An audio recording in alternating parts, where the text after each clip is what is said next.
Resumen imposible.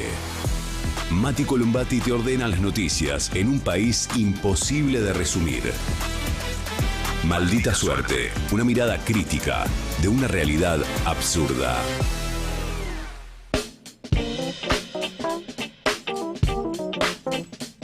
Y ahí va, jueves 13 de noviembre.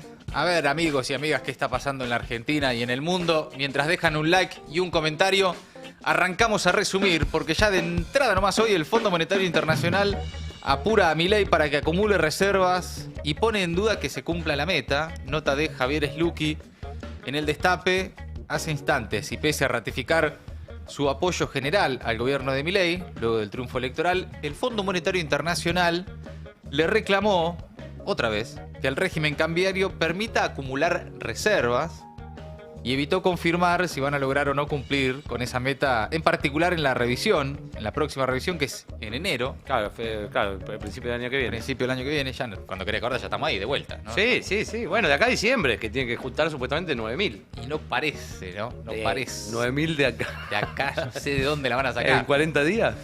Sobre las bandas cambiarias, dijo Julie Kozak, la vocera del fondo, lo que puedo decir es que la elección del régimen cambiario corresponde a las autoridades de cada país. Menos mal, ¿no? Aclaró. Bien. Esto lo pueden decidir ustedes. Dijo en su conferencia de prensa regular desde Washington. Pero aún así, la funcionaria del organismo de crédito agregó, ante una pregunta del Destape, que su opinión, en el Fondo Monetario Internacional, es que el régimen elegido debe ser coherente con fortalecer las reservas internacionales y la estabilidad externa, así como garantizar un crecimiento sólido y sostenible en el país. Bueno, esta advertencia llega en momentos en que está en tensión justamente qué va a pasar con las bandas, con la flotación, si va a haber o no algún tipo de actualización, etcétera. Parte de lo que en la última semana especialmente viene tratando de aclarar Caputo. De hecho, habló en las últimas horas, ahora lo vamos a repasar. El gobierno dependió de la activación de parte del swap con el Tesoro de los Estados Unidos para poder afrontar el pago de intereses con el propio Fondo Monetario la semana pasada. Eso fue el viernes por 850 millones de dólares, llevando las reservas netas a un mínimo histórico. En este marco y ante reiteradas preguntas de la prensa, la vocera del fondo evitó ratificar que Argentina lograra o pueda lograr de acá a enero cumplir con la meta de acumulación de reservas que habían pautado para fines de diciembre. Sobre la meta de reservas, es prematuro comentar si se alcanzará el objetivo en el futuro. Esto lo acaba de decir Julie Kozak, la vocera del Fondo Monetario Internacional, ante la pregunta del Destape en esa conferencia de prensa que realiza habitualmente desde Washington. Mientras tanto, Caputo hoy ratificó el esquema de bandas del dólar. Dijo que respeta a quienes aseguran que la Argentina podría estar flotando libremente, es decir, sacar el cepo, pero que esa es una decisión ajustada por riesgo y que no vale la pena para los argentinos. No nos agrandemos, dijo. La mayoría de los países no flota libremente. Ya no flota. ¿No nos agrandemos, dijo él? Sí, no nos agrandemos. Ya empieza Bien, bueno, ¿aprendió algo? Vamos viendo. Bueno. Es verdad que esta semana arrancó con dormir tranquilo, pero bueno. Sí. Andá a dormir tranquilo. Yo no sería tan optimista. Que es como el nuevo No te la pierdas, campeón. Sí, que ya hay algunos que ya lo están defendiendo. ¿El qué? Al final no estaba tan mal. El hijo tonto de León Rosino lo dijo. No sea malo, no le digas así. Bueno. No me acuerdo el nombre, ¿cómo se llama?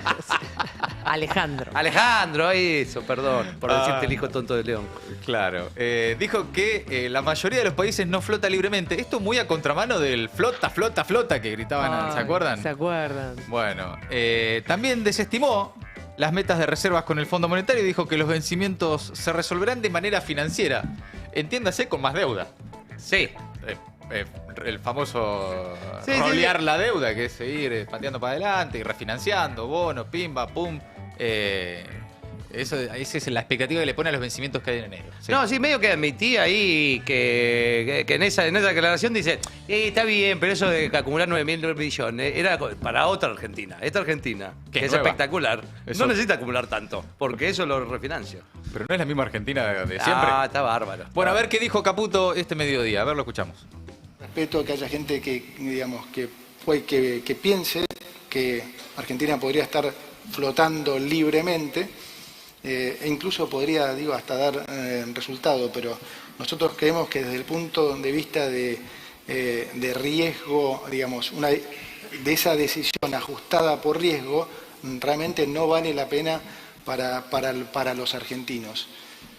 Hay muchos factores que explicar acá. El primero es, si vas a defender unas bandas, lo primero que tenés que estar seguro es que las bandas están bien calibradas, ¿sí? Y las bandas están bien calibradas, en particular el techo. Bueno, el techo está bien, es decir, hasta ahí llega el dólar. Básicamente no vamos a devaluar, el dólar no va a estar más caro. Esto frente a la conferencia anual de la Unión Industrial Argentina, teniendo en cuenta que había algunos sectores de la industria que le estaban diciendo, che, la verdad que nos vendría bien que lo subas un poquito. Sí. Ahora, por cierto, también Caputo habló ante un público de industriales como lo que es un ministro de finanzas. Sí. No es el ministro de Economía. Caputo es el ministro de Finanzas, como lo fue en su momento durante el gobierno de Macri. No hizo menciones a la cuestión productiva. Viste que no está en el lenguaje de Caputo.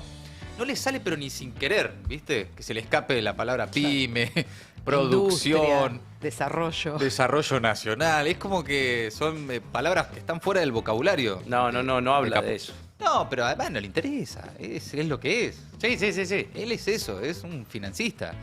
Es de la finanza, es de ese mundo. Es el Messi de las finanzas, no de la producción industrial. De alguna forma. Y habría que ver incluso si es el Messi o no de las finanzas. Pero no hizo menciones a la cuestión productiva, no hizo ninguna mención a la reforma laboral y tributaria, pese a que, como era previsible, esos también fueron dos de los puntos más reclamados o conversados en la Unión Industrial Argentina en el discurso de apertura que estuvo a cargo de Martín Cabrales, como su nombre lo indica, el de la marca de café, que también remarcó que las pymes la están pasando mal. Bueno, un poquito le hicieron una lloradita, pero después bancan todas, tampoco es que se paran tanto de manos. Igual si nos quieren mandar café... A favor. A favor. A favor. Habló, entre otros, en las últimas horas, en distintas notas, en distintos lugares, Claudio Dreschner, que es presidente de la Cámara de Indumentaria. Dijo que todos en la industria sufren un parate de consumo. Dijo que el plan del oficialismo no contempla el desarrollo del sector y que el gobierno ha desconocido la importancia de la industria en estos 2 años. Bien, bueno, ¿En qué momento está la industria? Bueno, estamos haciendo la conferencia anual de la UIA en este momento. En pocos minutos voy para allá. Ayer tuvimos un encuentro previo al Congreso y en las conversaciones realmente vemos que la industria en general, casi todos los sectores, están sufriendo un parate económico y de consumo muy pronunciado, muy fuerte. Hace 100, 110 días que se terminó de profundizar esto, había una enorme preocupación sobre este tema. No es específicamente un sector, ¿no? El caso indumentaria, la verdad que metalúrgicos, laboratorios, incluso algunos datos de consumo masivo en supermercados eran muy preocupantes también.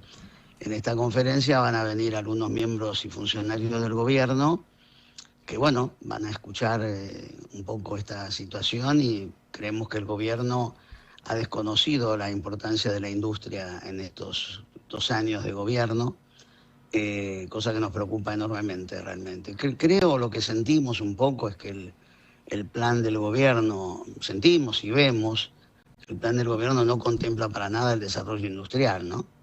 No somos parte de esta convocatoria. Bueno, es razonable lo que plantea. Lo que uno se pregunta es por qué no son más enfáticas las críticas, las advertencias. Evidentemente hay además una coincidencia ideológica, ¿no? Porque la verdad que el propio relevamiento del Centro de Estudios Económicos de la Unión Industrial Argentina, que este mes no publicó antes del evento su nuevo informe, destaca que a nivel sectorial cayeron hasta agosto 15 de los 16 sectores que componen el índice en términos interanuales. 8 incluso lo hicieron respecto del mes anterior. O sea, no solo ya en términos interanuales, sino mes a mes. La apertura económica, por un lado. La caída de los ingresos de los hogares, que reduce el consumo. Y para algunos sectores de la industria, especialmente el dólar atrasado, son algunos de los factores principales que afectan la producción nacional, el sector manufacturero. Sin embargo, uno tiene que buscar para encontrar críticas, ¿eh? Hay que buscar mucho y recién ahora, porque se juntan y dan notas y demás, escuchás algunos pronunciamientos de advertencia del sector industrial, ¿no? Bueno, La respuesta del gobierno es, tranqui, te hago una reforma laboral. Hay que ver también si con eso alcanza, porque también lo que están diciendo muchos de los empresarios es, todo bien, pero por más que vos me hagas leyes de flexibilización laboral, ponele la palabra que quieras, reforma, modernización y demás, si yo no vendo, no contrato a nadie, con las leyes que sean, las de antes, las de ahora, las que quieras, ¿no? Bueno, hoy habló Martín Menem, hablando de las reformas que se vienen, el presidente de la Cámara de Diputados, dijo que está muy confiado, está como vía libre para avanzar. Están sacando números, parece que le da, están conformes, se juntan con los gobernadores. Y deben tener buenas respuestas. Deben tener buenas conversaciones. Y Martín Menem afirmó hoy en Radio Rivadavia que la Libertad Avanza ya cuenta con más de 87 legisladores, en principio, por ejemplo, para garantizar los vetos de Milei. Pero reconoció que aún no tiene del todo, los están juntando, los votos para avanzar con las reformas laboral, fiscal, previsional, aprobar el presupuesto. Pero dijo que en el Congreso tienen el veto garantizado. A ver, lo escuchamos. Hoy tenemos garantizado más de 87 diputados. El veto garantizado. Color violeta, se puede decir. El veto que antes era cualquier situación, cada sesión podía terminar en cualquier cualquier dolor de cabeza, sabiendo que no teníamos un número. Hoy el número, por lo menos la base, rememorando a alguien que dijo la base está, el la base de diputados está. Ahora tenemos que construir consensos en ambas cámaras para lograr llevar adelante las reformas que tenemos pendientes. Si se sesiona en enero o en febrero no es una decisión que depende exclusivamente de lo que estamos pensando. O sea, son 257 diputados y 72 senadores, con lo cual dependemos de la voluntad de todos. Vamos a tratar de lograr los acuerdos para establecer en estos días bien determinado cuándo vamos a sesionar y también los temas que vamos a llevar adelante. Bueno, esa es la expectativa que tiene el gobierno rumbo a las sesiones extraordinarias que se vienen a partir del 10 de diciembre. Tiene una buena base, ¿no? El tema es de dónde sacan lo que falta. Bueno, y ahí están las negociaciones por estas horas, los viajes de Santilli a las provincias, las reuniones con los gobernadores. Y la pregunta es qué va a pasar con el peronismo en el Congreso. Todo indica que no va a quedar tal como estaba antes de la elección, que ya un solo bloque con una sola conducción va a estar difícil, sobre todo porque hay varios gobernadores, por lo menos 5, de diferentes extracciones partidarias, pero con objetivos que van confluyendo, que es básicamente el de conseguir obras y recursos para sus provincias, por un lado, en esta negociación mano a mano que están teniendo, y por otro lado también despegarse de un sector de la oposición, el sector que conduce Cristina Kirchner, y apuntan a las reformas, a la conversación, a la posibilidad de aportar a las reformas que impulsa el gobierno. Y ahí están Gustavo Sáenz, que hoy se reunió con el gobierno, Raúl Jalil de Catamarca, el tucumano Osvaldo Jaldo, a eso sumale el misionero Hugo Pasalacua, que responde a Carlos Rovira en su provincia, y que este ya era más cercano, y el neuquino Rolo Figueroa, que podrían integrar tal vez juntos un mismo frente que pueda llegar a tener alguna traducción en el Congreso. Ahí lo que hay que ver es qué pasa con los bloques.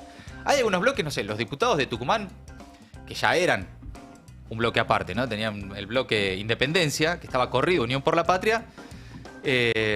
Unión por la Patria, que ayer perdió 2 diputados por San Luis, ¿no? Y empieza a reconfigurarse también la oposición en el Congreso, y por eso la expectativa de Martín Menem de creer que tienen entonces garantizados los números, los respaldos y el apoyo para avanzar con las reformas que se proponen con la nueva conformación del Congreso.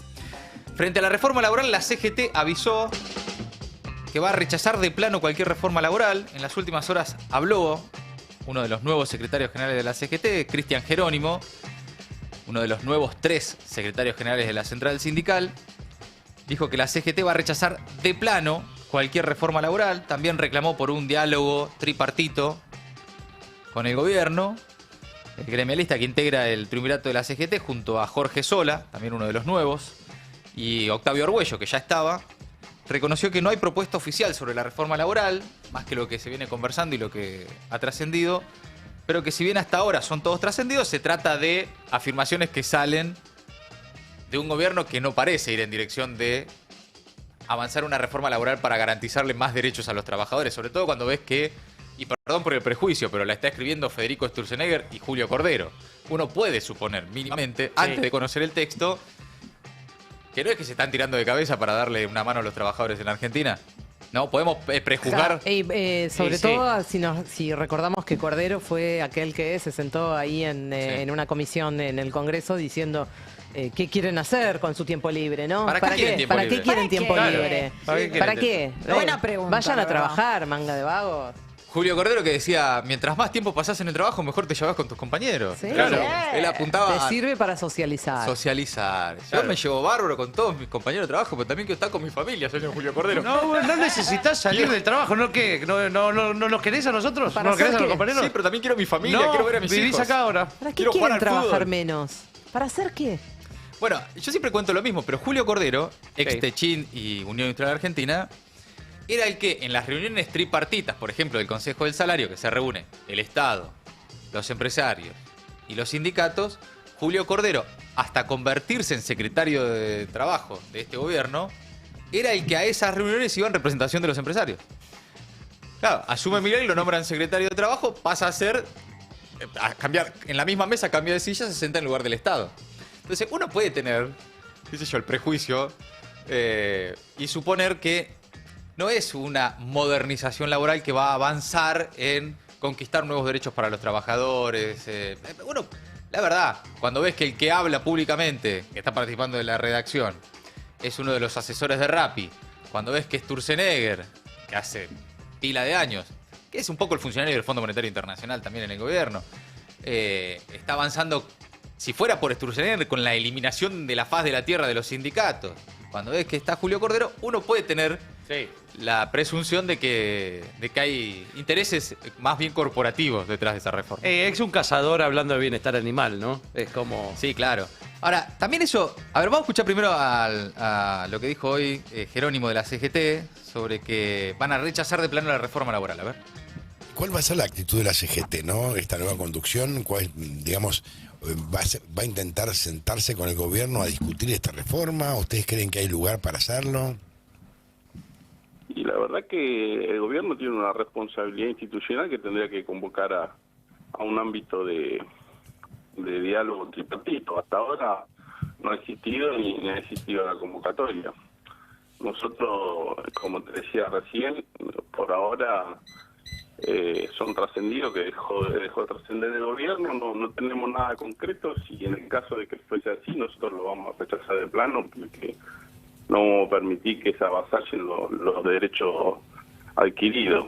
Digo, y nosotros reivindicamos una herramienta estratégica que tiene el mundo del trabajo, que son la discusión convencional. Claro. La discusión por los convenios colectivos de trabajo, por la actividad. Ahora, Cristian, lo que llama la atención es que en medio de despidos, suspensiones, el gobierno impulsa una reforma laboral en lugar de buscar la manera de generar puestos de empleo. Sí, que acá el problema no es la reforma, el problema es que tener la actividad económica totalmente en recesión, totalmente parada. El mercado interno no está generando consumo. Tenemos una economía prácticamente muerta. Como va por cualquier reforma que haga, vos hablas con los sectores empresarios y no te están pidiendo reformas, te están pidiendo que se active la economía. Bueno, ahí está, eso es lo que hablábamos recién, ¿no? Cuando hacíamos referencia a qué piden los industriales. Todo bien, vos reformás las leyes que quieras, pero si yo no vendo ni un tornillo, o entra todo de afuera, claro, yo no voy a contratar a nadie. Fíjate, ¿no? El dato también de que el empleo privado volvió a caer en agosto y llega al peor nivel de la era Milei. Entonces uno ve los datos oficiales frente a reformas que ya hizo este gobierno, porque los libertarios en las redes dicen, no, eso lo frenó todo la CGT en la justicia. No, lo que se frenó fue el apartado laboral del decreto 70. Sí. El de la ley bases pasó, está vigente. Y luego de eso, se perdieron puestos de trabajo en el sector formal que se recuperan en el informal, con menos derechos, menos salarios, con menos escala de ingresos. Y después los datos oficiales indican esto, que el empleo en el sector privado volvió a resentirse en agosto y se encuentra en los niveles más bajos desde que asumió Milei. Y de esta manera la caída acumulada contra noviembre de 2023 llega a 224.000 trabajadores. Sector registrado, sector privado. Privado, claro. Privado registrado. Solo privado, sí. Sin contar estatales, ¿no? Que también sintieron el impacto, ¿no? En agosto perdieron su puesto 10.500 trabajadores en el sector privado 1.735 del sector público y 772 de casas particulares, que en el acumulado es una sangría total, que eso no es ni más ni menos que la clase media ajustándose. Sí. Es un numerazo, 10.000 empleos privados registrados en un mes. En un mes. Bueno, lo vemos permanentemente. Por estas horas hay cierres, despidos, algunos son más conflictivos que otros, pero hay conflictos creciendo. Hay atención, y vamos a prestarle atención en los próximos días a los conflictos que hay en FATE, en el sector del neumático, los conflictos que hay en Ledesma, el cierre precisamente de la industria láctea, la industria textil, ¿no? Sectores que están muy, muy castigados por la apertura de importaciones, y esto se está sintiendo en el empleo privado. Ahora, además también se está sintiendo la caída del poder adquisitivo de los que tienen trabajo. Los trabajadores registrados volvieron a perder en septiembre poder adquisitivo, según datos oficiales que publicó ayer también el INDEC, producto de las paritarias pisadas para los trabajadores formales. Los asalariados registrados volvieron a perder contra la inflación. Según el INDEC, se registró en el 9º mes del año subas en el sector privado registrado de 1,4%. Frente al 2,3% de inflación, sigue acumulando pérdida. El índice general, en ese sentido, también arrojó para los trabajadores del sector público 1,1% de aumento frente a 2,3% de inflación, solo en un mes, más la acumulación.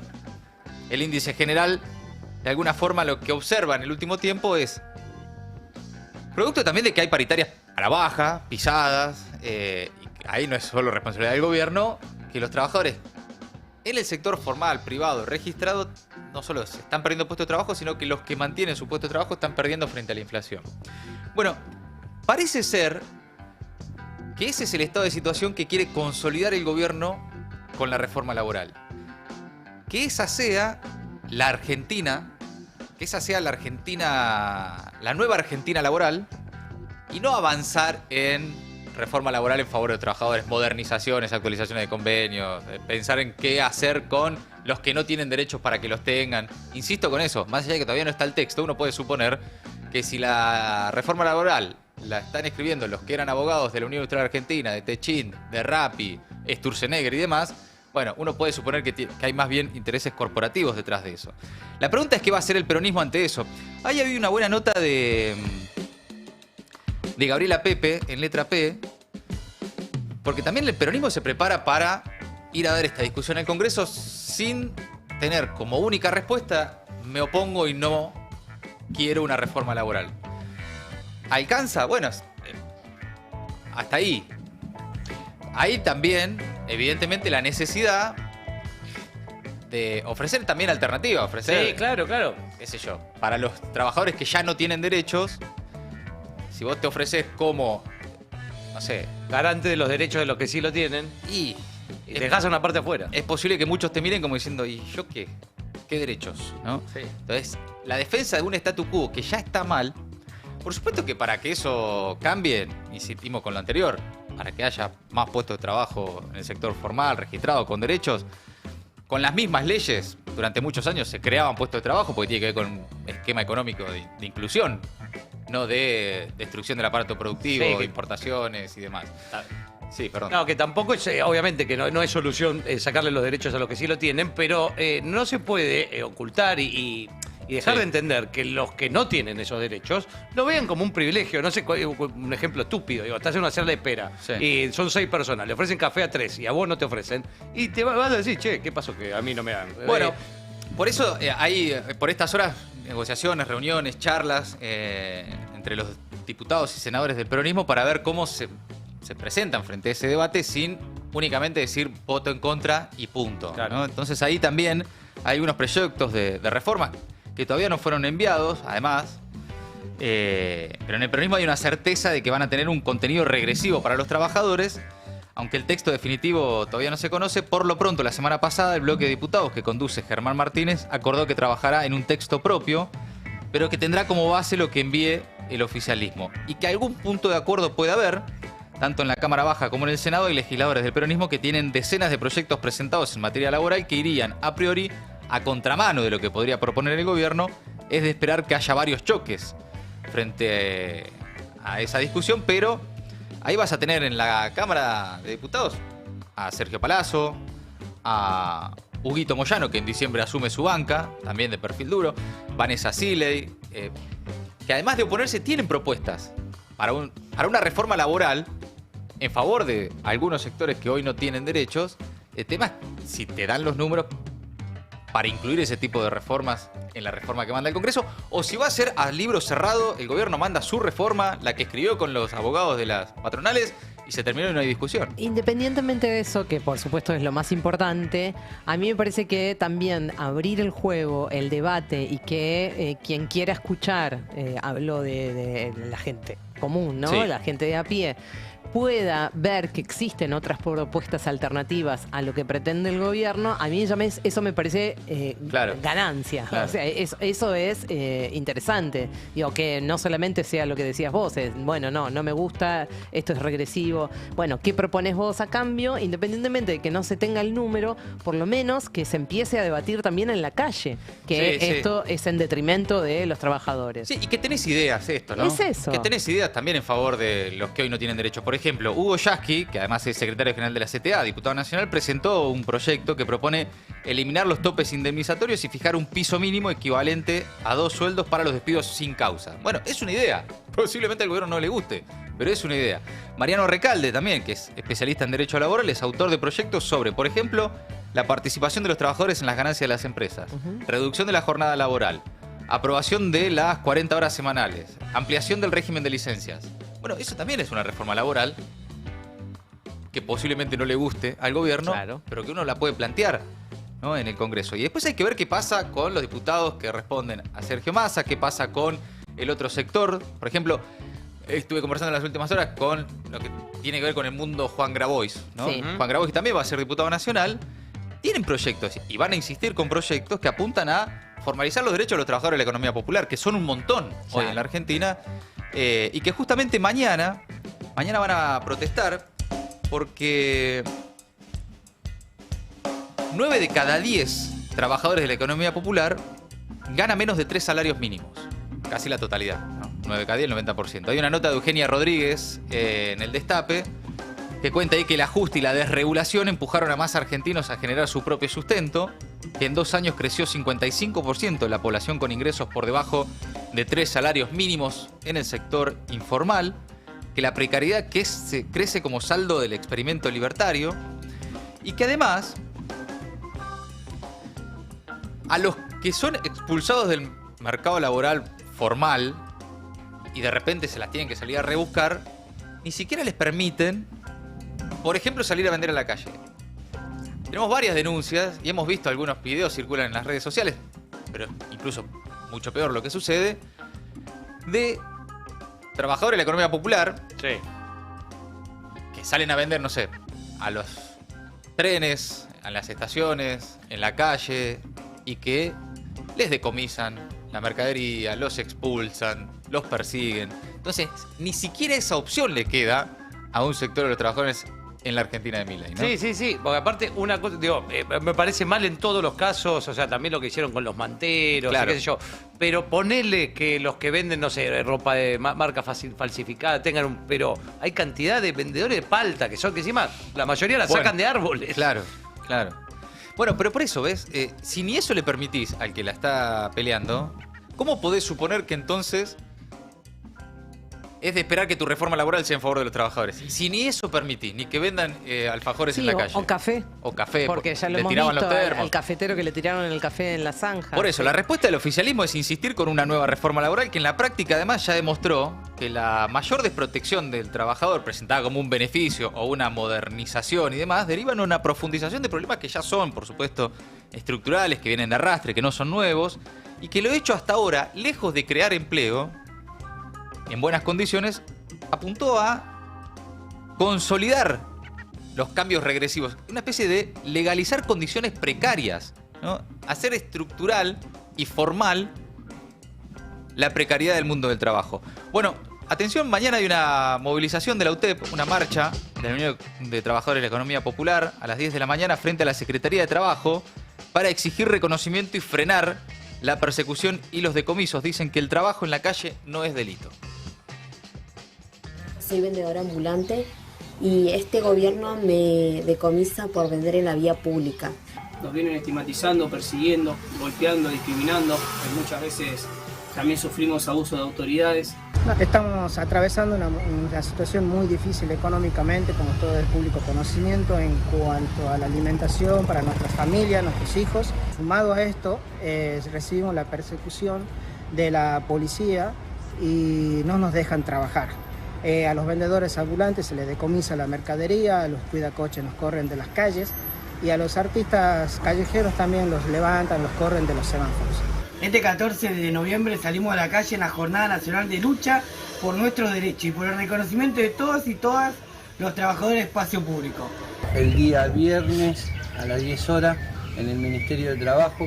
Convocarlos para que estemos en las calles, que de la manera que se ganan los derechos. Exigimos reconocimiento, respeto y políticas que garanticen nuestro trabajo y sustento. Bueno, cuando hablas de reforma laboral, esto tiene que estar de alguna forma también incluido en la discusión, porque si no, reforma laboral es siempre sobre los que tienen convenios, el sector registrado, el sector formal, ¿no? Incluso en las últimas horas había una discusión porque ATE va a encarar un plan de lucha y Feynman en la tele y algunos más decían, ¿pero qué tiene que ver si los estatales no están incluidos en la conversación sobre la reforma laboral? Bueno, es que ahí hay un punto, por ejemplo. Claro. Pues, ¿por qué no? Debería. Sí.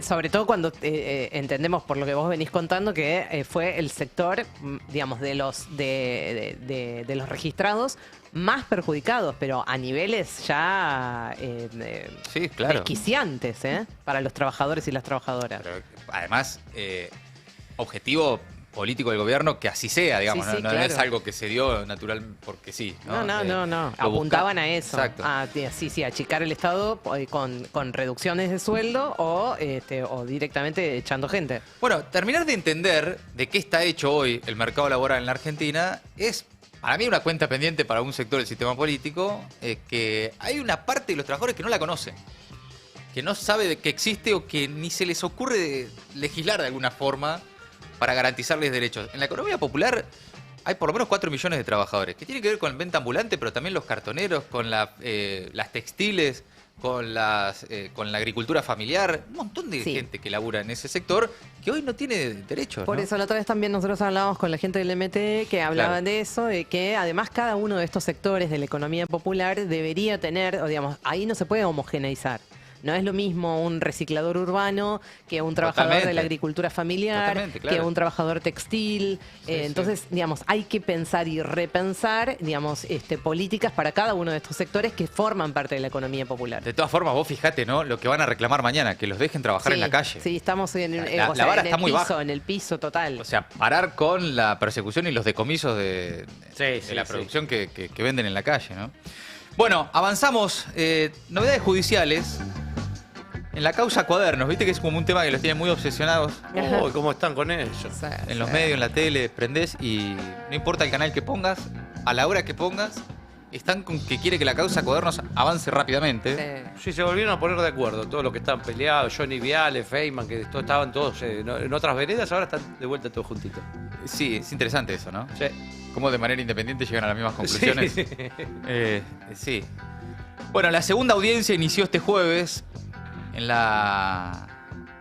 en Comodoro Pi con la presencia virtual de Cristina, también de Julio Evido, ya detenido desde este jueves también en Comodoro Pi para cumplir la condena en la causa de la tragedia de Once y a la espera de una resolución sobre su traslado al penal de Seiza o posiblemente también una domiciliaria que le correspondería. Hay exfuncionarios, empresarios imputados. Bueno, hoy tuiteó Cristina, denunció que algunos de los imputados arrepentidos en la causa de los denominados Cuadernos fueron extorsionados y torturados, dijo. Apuntó directamente contra el fiscal Carlos Stornelli, a quien acusó de haber actuado con métodos de persecución política propios de la dictadura. Ese es el tuit de Cristina, en el que citó declaraciones del abogado Roberto Herrera, defensor de uno de los imputados arrepentidos, quien aseguró que su cliente fue mantenido, aislado durante un tiempo, con un reflector encendido a las 24 horas, filmado permanentemente, una forma muy particular de tener a alguien Sí, de querer tratar de que alguien te dé información, ¿no? De querer tomarle testimonio a alguien, ¿no? Es muy raro. Ay, vengo a tomarte testimonio. Tomá la luz. Luz, 24 horas. 24 horas encerrado en un lugar de 2x2. Bueno, este es el testimonio que compartió Cristina hoy en sus redes sociales sobre esto que estamos hablando.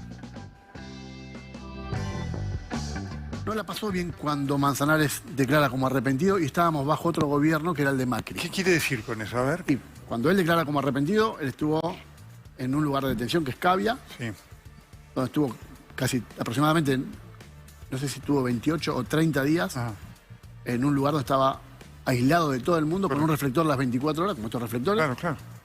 Y filmándolo las 24 horas, no sabía si era de día, si era de noche. O sea, era un castigo. A nosotros, cuando logro la excarcelación de él, él entra dentro del sistema de testigo protegido. Y nosotros no lo podíamos ver a Manzanares, y el primer día que lo citan, nos podemos, digamos, encontrar con él, junto con el doctor Di Giuseppe, que del estudio fuimos a verlo. Nos citaron a las 2 de la mañana en Lobos, en el medio del campo. Nosotros, para poder verlo a Manzanares, fuimos a un lugar donde no sabíamos qué nos podía pasar. Entonces, eso no fue en el gobierno ni del kirchnerismo, ni de Alberto Fernández. Fue en el gobierno donde él estaba declarando como arrepentido. Entonces, se sintió inseguro. Yo muy inseguro y nosotros también. Usted lo notó, lo observó. No, claro, y de hecho, hubo situaciones muy graves en ese momento. Nosotros lo sacamos de ese sistema. Por ejemplo, es decir, usted me está diciendo que el ser testigo protegido paradójicamente lo puso en riesgo. Mirá vos lo que cuenta, ¿eh? Tremendo. Sí. Se sintió inseguro, le dice Nelson. No, ¿Y vos qué decís? ¿A vos qué te pregunta, pasaría? Nelson. ¿Qué te pasaría? Estábamos peor que en Ucrania, Nelson. Bueno, en otro tramo de su mensaje, Cristina apuntó contra Stornelli, a quien identificó como el que escribió el guión que se está leyendo en este circo y que se reproduce con grandes titulares en Clarín y La Nación. Recordó que el fiscal fue procesado en una causa por extorsión y espionaje ilegal, aunque luego resultó sobreseído por la Corte Suprema, a la que denominó como la Corte de los Tres. Cristina vinculó también la reapertura de la causa Cuadernos con un intento de distraer la atención pública ante la crisis económica, y ahí en su tuit hace referencia también a cómo se viene acelerando la inflación en los últimos 5 meses, a la situación del salvataje de los Estados Unidos, Scott Bessent y demás. La reapertura acelerada de los cuadernos truchos no tiene nada que ver con la justicia, es agenda judicial para la distracción. Si no hay pan, que haya circo, dijo hoy Cristina en sus redes sociales. Bien, hasta ahí las últimas novedades de la política nacional. ¿Qué está pasando en el mundo, Ori? Viajamos a Estados Unidos. Terminó el shutdown más largo de la historia estadounidense después de 43 días de parálisis. El país vuelve finalmente a tener dinero público. Se reabrió el grifo. Las imágenes que vamos a compartir ahora lo muestran a Donald Trump, el presidente estadounidense, firmando la ley en su despacho Oval. El acuerdo va a mantener el gobierno en funcionamiento hasta enero del año que viene. Después, bueno, habrá más negociaciones, y garantiza también fondos para algunas agencias que son clave durante el resto del año fiscal 2026. Lo más interesante es ver los compromisos que los republicanos no tomaron. No se comprometieron a prorrogar una parte de las coberturas sanitarias del Obamacare, esa ley impulsada por Barack Obama. El rechazo de los republicanos a garantizar esa prórroga fue justamente el motivo del bloqueo inicial, ¿no? El detonante de esa crisis, de ese shutdown de 43 días, de la pulseada con los demócratas. La medida va a impactar, esa medida en la relación a lo que son las coberturas sanitarias, va a impactar a millones de estadounidenses que van a ver cómo el precio de sus seguros médicos se dispara. Bueno, ayer, mientras Trump estaba firmando esa ley que ponía fin al shutdown, los periodistas en el despacho Oval estaban mucho más preocupados, interesados, tenían la cabeza más bien puesta en otro tema, que es el caso Epstein, porque la Cámara de Representantes en las últimas horas publicó una nueva tanda de correos, de mails del magnate, donde Epstein menciona a Trump con nombre propio, y en uno de esos mensajes, por ejemplo, dice que quien era entonces no presidente, sino empresario, ¿no? Donald Trump sabía de las chicas, ¿no? Las chicas. De las chicas. Ajá. Y que pasó horas en su casa con una de las víctimas. La Casa Blanca acusó, por supuesto, como siempre lo hace, a los demócratas de manipular la publicación con fines políticos, pero lo cierto es que el caso no lo suelta a Donald Trump, que había hecho la promesa, no sé si recordarán, durante la campaña de dar a conocer la trastienda, digamos, los pormenores del caso Epstein. Y ya que estamos hablando de Donald Trump, les propongo que nos enfoquemos en el plan de paz, el mal llamado plan de paz de Donald Trump para Gaza. Y una pregunta que nos hacemos acá, ¿está funcionando? Bueno, hasta ahora lo que mejor le funcionó a Estados Unidos y a Israel fue que baje la presión mediática, porque Gaza efectivamente salió de las portadas, que se aplaque el revuelo global, que se aplaque la movilización política, la movilización social, y que los gobiernos, en definitiva, no se sientan forzados, entre comillas, obligados a tomar las sanciones que efectivamente deberían aplicarse al gobierno de Benjamín Netanyahu por estar encabezando un genocidio, sancionar, boicotear, desinvertir, acatar las resoluciones de la justicia internacional. Es lo que realmente hace falta. Mientras esto no suceda, continúa efectivamente el genocidio en la Franja de Gaza, a la par con una violencia realmente desatada, que es la que estamos viendo en las imágenes que se están compartiendo en pantallas, una violencia desatada en la Cisjordania ocupada, que es otro de los frentes, por decirlo de alguna manera, abiertos por el gobierno de Benjamín Netanyahu. Es un cheque en blanco para los colonos radicales que lanzan ataques constantes contra palestinas y palestinos. O sea, son israelíes que están ocupando parte de la franja de Cisjordania y que están atacando todos estos... Son colonos, ¿no? Entonces son israelíes que viven ahí. Que se están apropiando, digamos, de las tierras de los palestinos y además los están atacando. Están ejerciendo violencia desde siempre, pero desde que empezó la agresión, el genocidio por parte del gobierno israelí en la Franja de Gaza, esa violencia llegó a un nivel sin precedentes.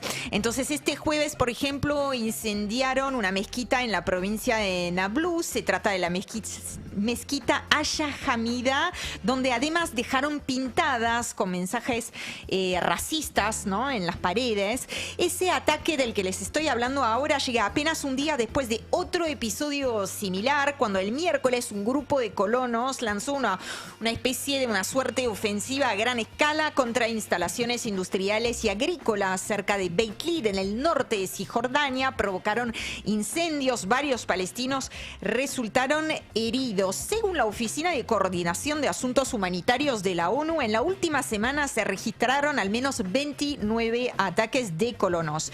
En octubre fueron 536, el número más alto desde que se tienen registro, que esto empezó en 2013. Entre el 4 y el 10 de noviembre, o sea, ahora a principios de este mes, las fuerzas israelíes mataron a 4 palestinos, incluidos 3 niños, y en lo que va del año ya son 45 los niños palestinos asesinados en Cisjordania. Ningún responsable israelí tuvo que responder ante la justicia. Amigos, amigas, hasta ahí el resumen imposible de Maldita Suerte. Y aparece el QR en pantalla. ¿Y esto para qué es? Para que vos puedas seguir El Destape en todas las plataformas. Solamente tenés que escanear el QR, hacer clic en el botón que te aparece y listo, ya nos vas a tener como medio favorito en tu celular. Tenés al Destape en tu celular todo el día y el consejo, por supuesto, que lo tengas ahí como medio favorito para que te puedas enterar de todo. Maldita Suerte, de 14 a 17 horas, en El Destape 1070.